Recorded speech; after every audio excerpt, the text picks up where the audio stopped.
Hi everyone, welcome to today's science versus bullshit. Because I'm actually 30 seconds early, so we'll see what happens when this goes now. Boom, it's okay, it's all working. That's probably the smoothest transition that I've ever been able to do. So that okay, right, fine. Now it's relatively smooth. Right, if anyone has any questions, as usual, fire away. I do have many excellent question. There's me emailing myself, telling myself that I'm like, wow. I do have many good questions today, and the main topics are going to be hormone balancing and fasted training, because those are the two biggies that I have been sent that have been confusing people this week. And then I've collated some of the questions that you guys sent.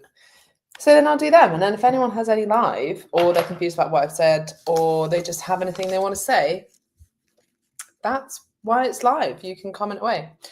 So the first one was fasted training, and I got sent this reel by Nima, who is a coach of mine on AFM.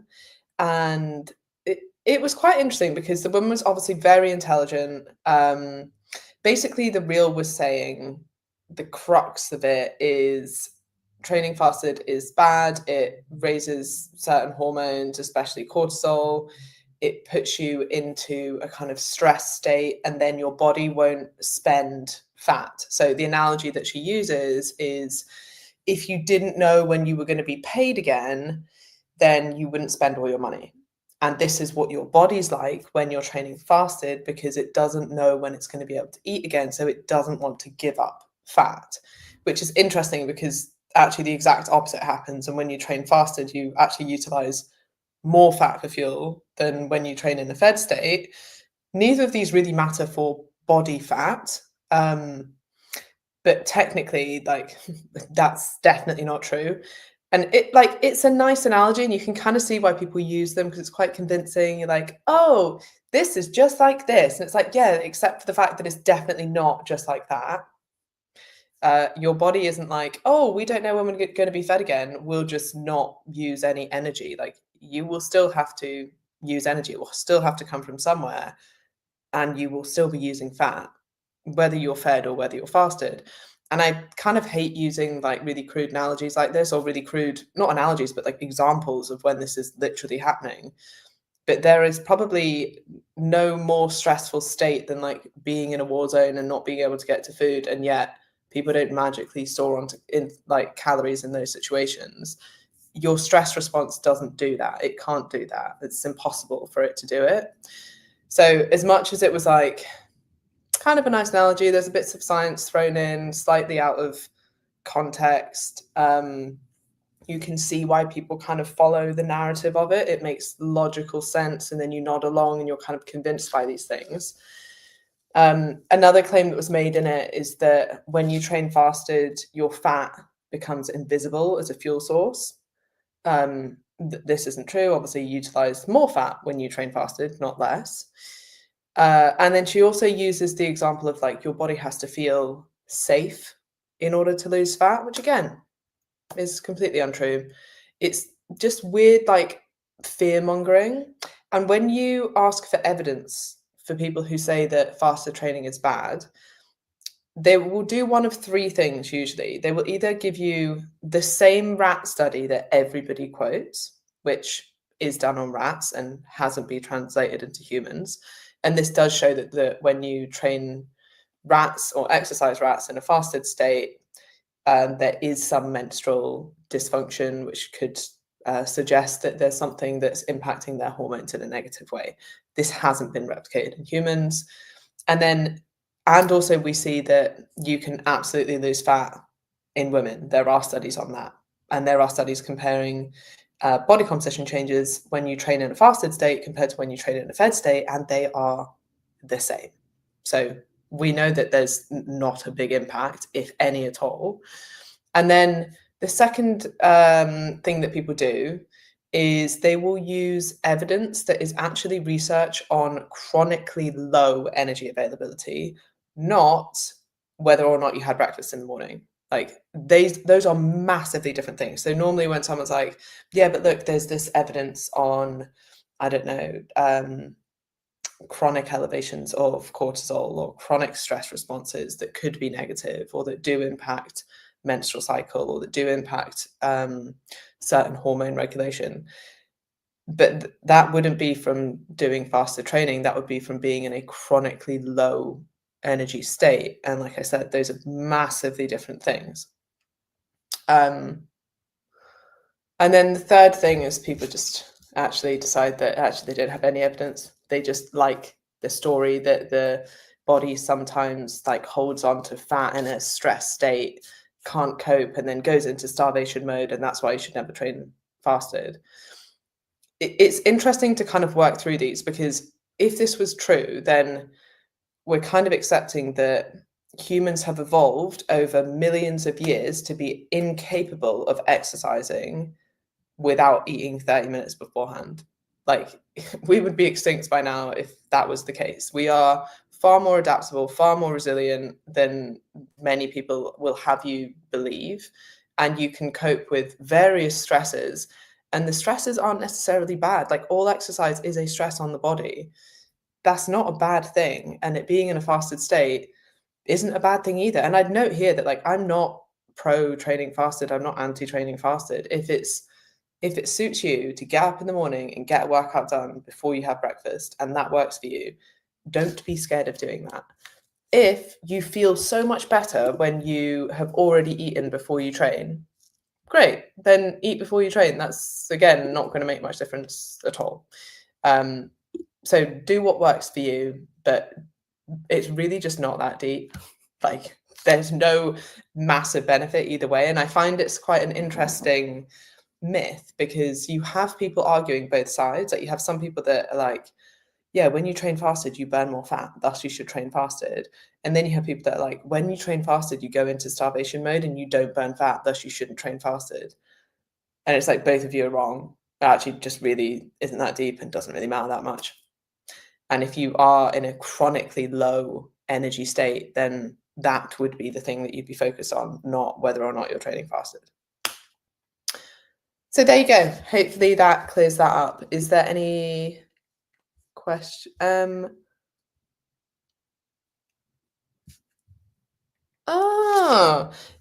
What, the one time I did, if we are meant to be able to see you on Substack, we can't.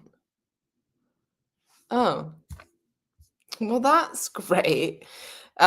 Stacey Sims has talked about this. I've been fasted training for over a year, 45-minute high rock sessions before work a couple of times a week. Fine, Lisa, it's clearly working for you. This is the other thing I find interesting. I have conversations with real people who have been doing it for years and who are getting great results. And they're like, oh, I'm suddenly worried that actually I'm in starvation mode and I'm not losing fat. And I'm like, but are you losing fat? And they're like, yeah. And are you feeling good? Yeah. And is your performance improving? Yeah. Okay, then you're fine. Okay, lots of people can see me. That's great. And I'm assuming you can hear me as well, or you wouldn't know what I said. So fine. Apparently it starts breaking muscle down, made even worse when caffeinated. There's just no evidence for it. And I would definitely go and listen to Stacey Sims on, someone's going to be able to tell me what this is. The Docs Who Lift podcast, because that was very, very good. And you kind of can see where she's coming from. I feel like she kind of backtracks on a few things and is much more than like, yeah, well, actually none of my messaging was meant for like general population women. It was all meant for kind of like athletic type women who very much might be in a low energy availability state.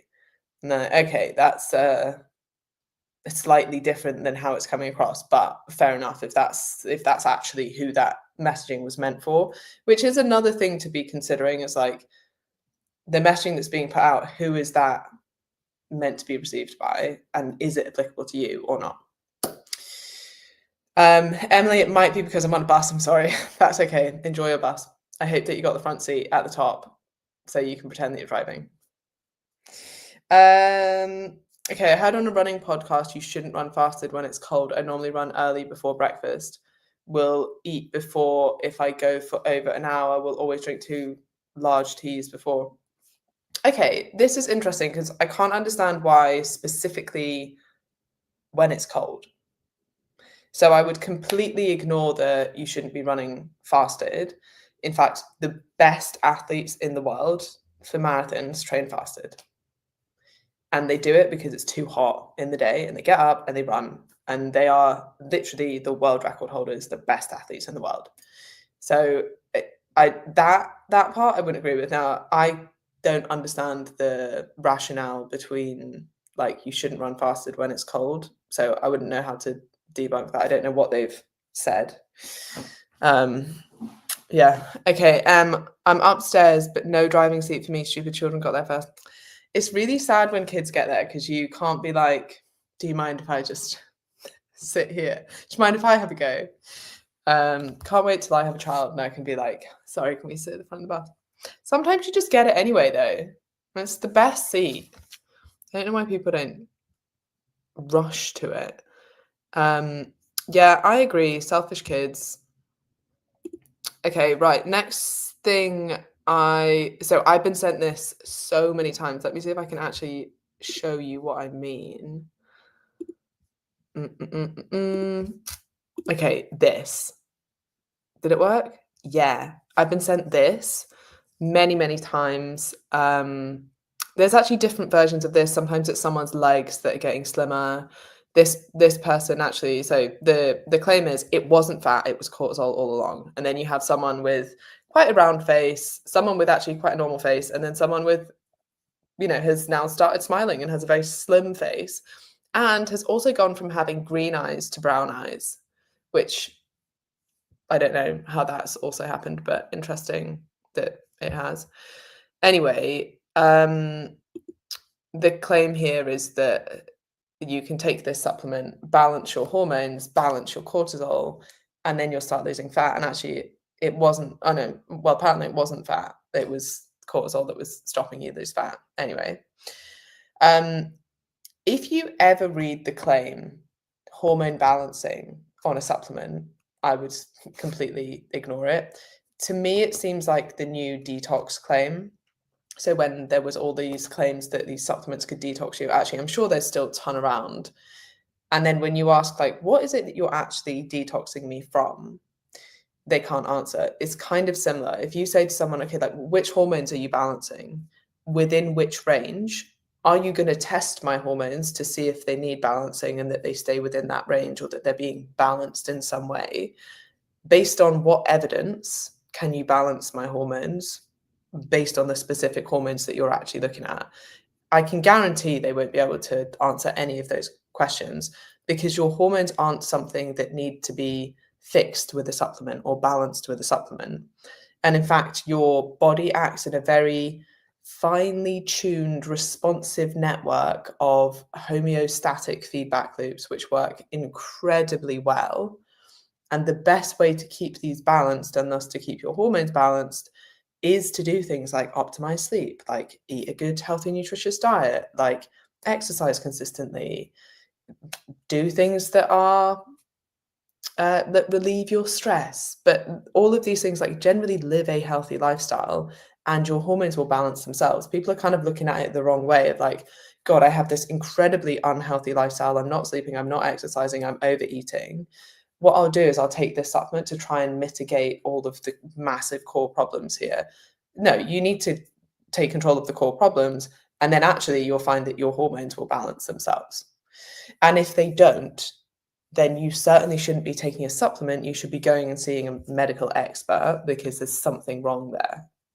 So if anyone claims that they're balancing your hormones, go back to them, ask them which hormones within which range, will you be measuring these for me? Do we have evidence of this working, or are you just basing it solely off symptoms? And the symptoms are basically just normal human experiences. So to me, this just seems like the same con repackaged as detoxes.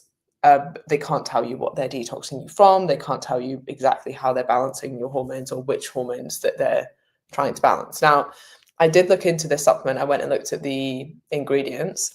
This seems to be happening more and more, especially with supplements that are targeted towards menopause and menopausal symptoms, because they kind of try and target everything.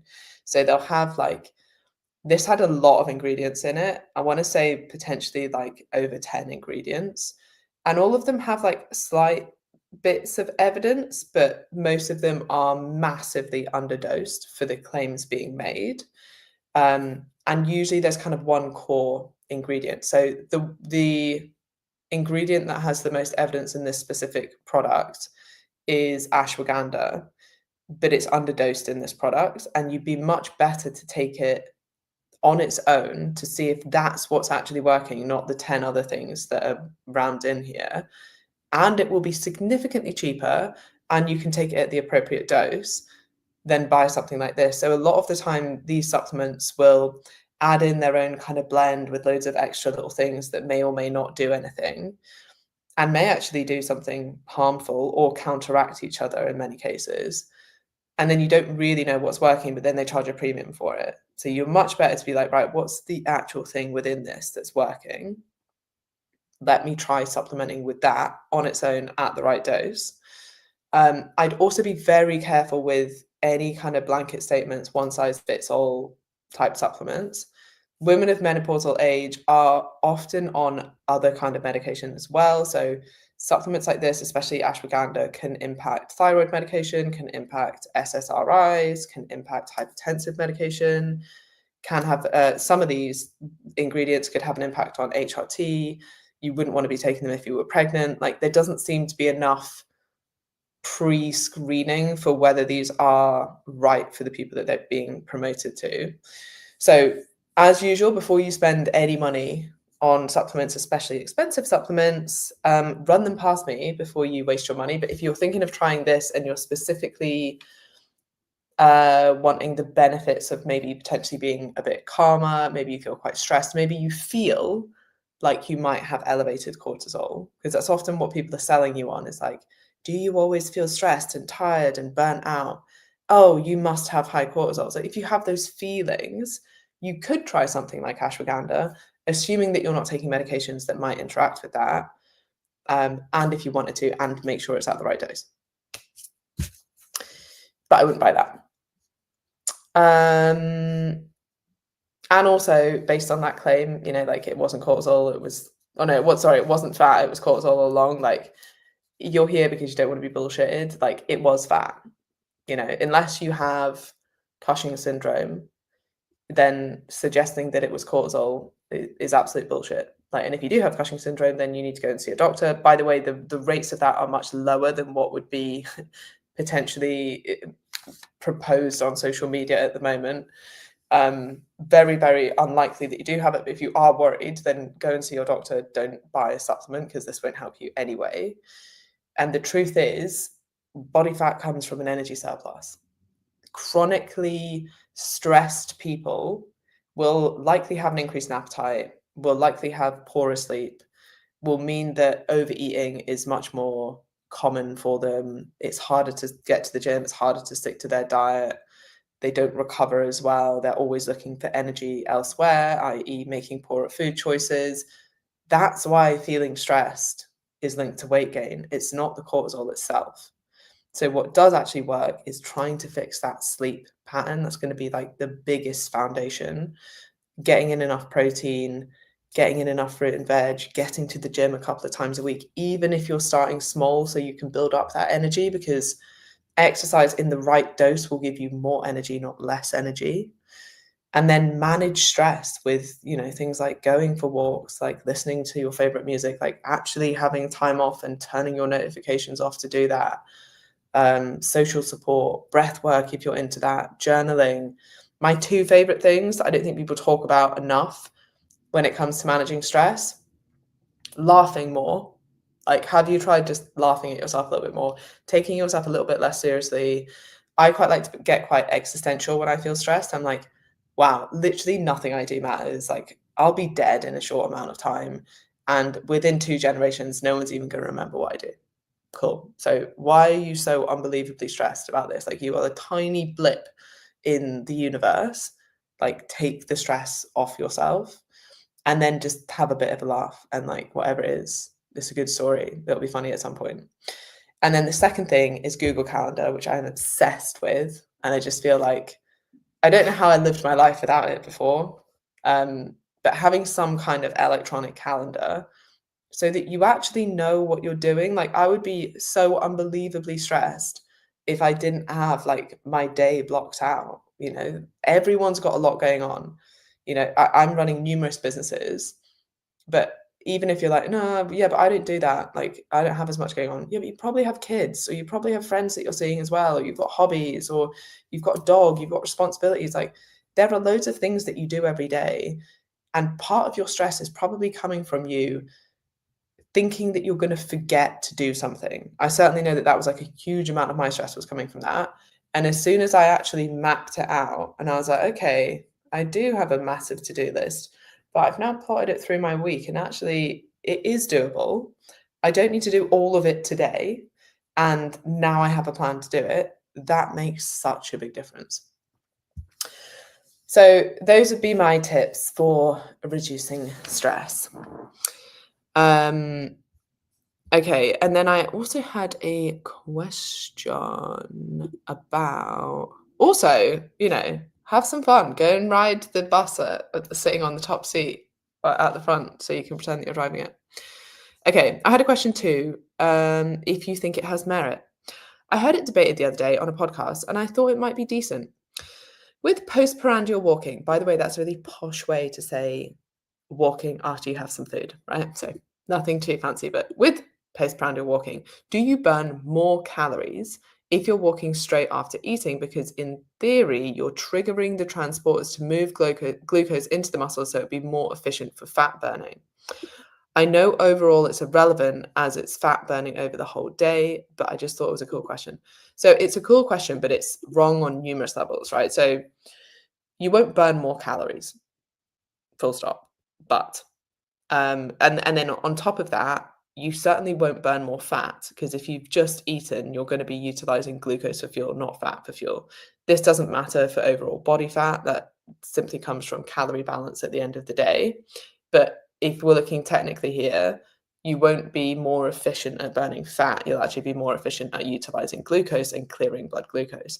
But you won't burn more calories unless you were exercising at a higher intensity or moving at a higher intensity or walking faster or further or something. So you'd burn the same amount of calories if you do the same walk before dinner or after dinner. That's not the benefit. The benefit to postprandial walking is that you're clearing glucose quicker because your muscles become more sensitive. They transport your glucose transporters to the cell surface. You can take in glucose quicker, but there's no benefit to burning more calories.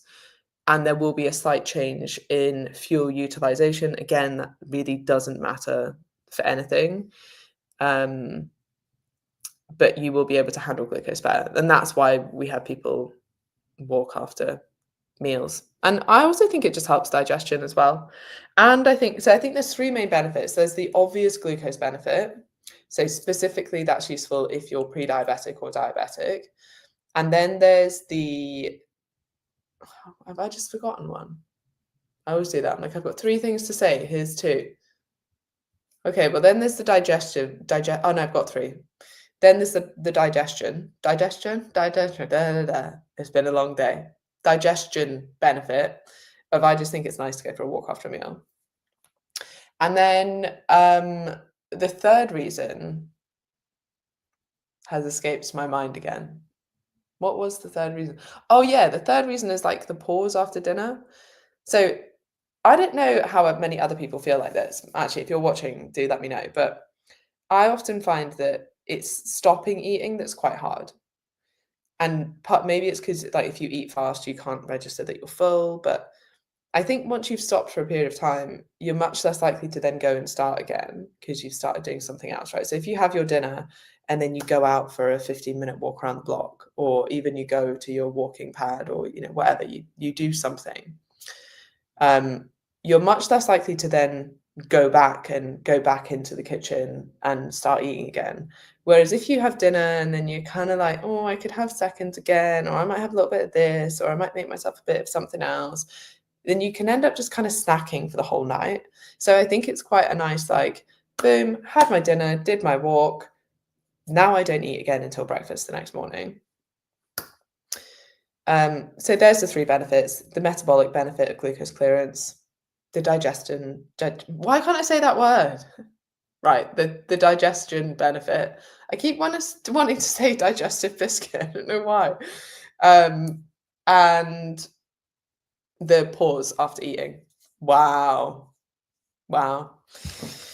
That was a real tough one for my brain. Okay, I only have a couple more questions. So the next question was on a supplement that I think is called Ainsley and Ainsley. It's like something to help you sleep. And honestly, to me, when I looked into it, it looks like it kind of similar to the hormone balancing one, where there's one key ingredient, which is magnesium, and everything else is kind of fluff around it, and then you make it way more expensive than it needs to be. So if you do want to try this, I would try magnesium on its own. The other interesting thing about this is they use magnesium citrate, which there isn't necessarily anything wrong with that. I think it's a slightly cheaper form, but most of the research on magnesium and sleep has been done on magnesium glycinate. So I would use magnesium glycinate because it has the best evidence. And there's no reason to be using magnesium citrate if you could use magnesium glycinate. However, I still think it would probably work as long as it's increasing magnesium levels, and that should help your sleep. So give it a try, but I probably wouldn't buy the supplement. It's probably way overpriced in comparison to just buying magnesium. And like I said before, then you can get it at the dose that you want instead of whatever they've dosed it as, which I didn't actually check the dose. I should have, but often it's quite underdosed. Or did I check? No, I didn't check the dose. Sorry about that. Okay, and then I have a question from a client, which is about the combined oral contraceptive, and does it mask or alter the presentation of perimenopause symptoms? Do you think it's a bad thing? I'm 38. I've been on the contraceptive for many years. I work in a very remote area, rarely with toilet facilities. So I skip 3 to 4 periods until it's convenient for me to bleed. I have so many questions. Like, where are you working? Where do you go to the toilet if there's no toilet facilities? And that does make a lot of sense why you wouldn't want to have your period there. Anyway, she says, love the podcast. Unfortunately, I live in a different time zone. And she's probably in a very remote area, guys, okay? But she's going to listen back. So the first question about the pill and menopause symptoms, I mean, one menopause symptom you would probably miss is slightly irregular cycles or changes in cycle length.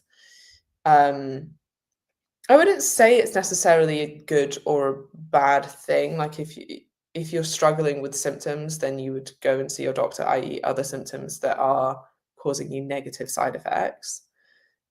But a lot of the one thing I maybe would go and speak to your doctor about is the kind of pill that you're on, if you're on the combined pill. But again, that would be something to speak to your doctor about. Obviously, I'm not going to make any strong suggestions here. But yeah, I think what you're doing at the moment is fine. If you're having other symptoms like hot flushes or changes in mood or body fat redistribution, or, you know, maybe, I mean, I've been having migraines. I don't think that's perimenopause, but like some changes in hormones can cause like a mirage. That's not the right word, is it? Anyway, many different symptoms. So definitely go and speak to your doctor if you're worried, but I wouldn't specifically be like, come off the pill so that you can tell if you're perimenopausal. Often they'll put you on the pill to help you with symptoms and to kind of regulate things a little bit more for you. So I don't think it's good or bad. It's a tool. It sounds like it's quite important for you to be on some kind of contraceptive that's going to mean that you don't have to have a period for at least while you're working in the way that you're working. But it might just be worth, if you've been doing, I think you said, no, you didn't say how long you've been doing this. For many years. Yeah, you did. So maybe it's just worth speaking to your doctor and checking up that that's still the right thing for you. And yeah, that would be all. Okay. Myriad of symptoms. Thank you. Thank you very much. Okay, well, that was great. I had a great time. I hope everyone else also had a great time. And if you do have any other questions or things that you want me to cover, I'm sorry I didn't get through all of them. I have a list, so I will get through as many as possible. And I have them written down for the next one. But if there's anything especially timely that comes up or silly adverts like this that you're sent, then fire them my way and I will debunk them. And have incredible evenings. And if you know anyone who's getting conned by this kind of stuff, please do send them the Science versus Bullshit series. All right, bye.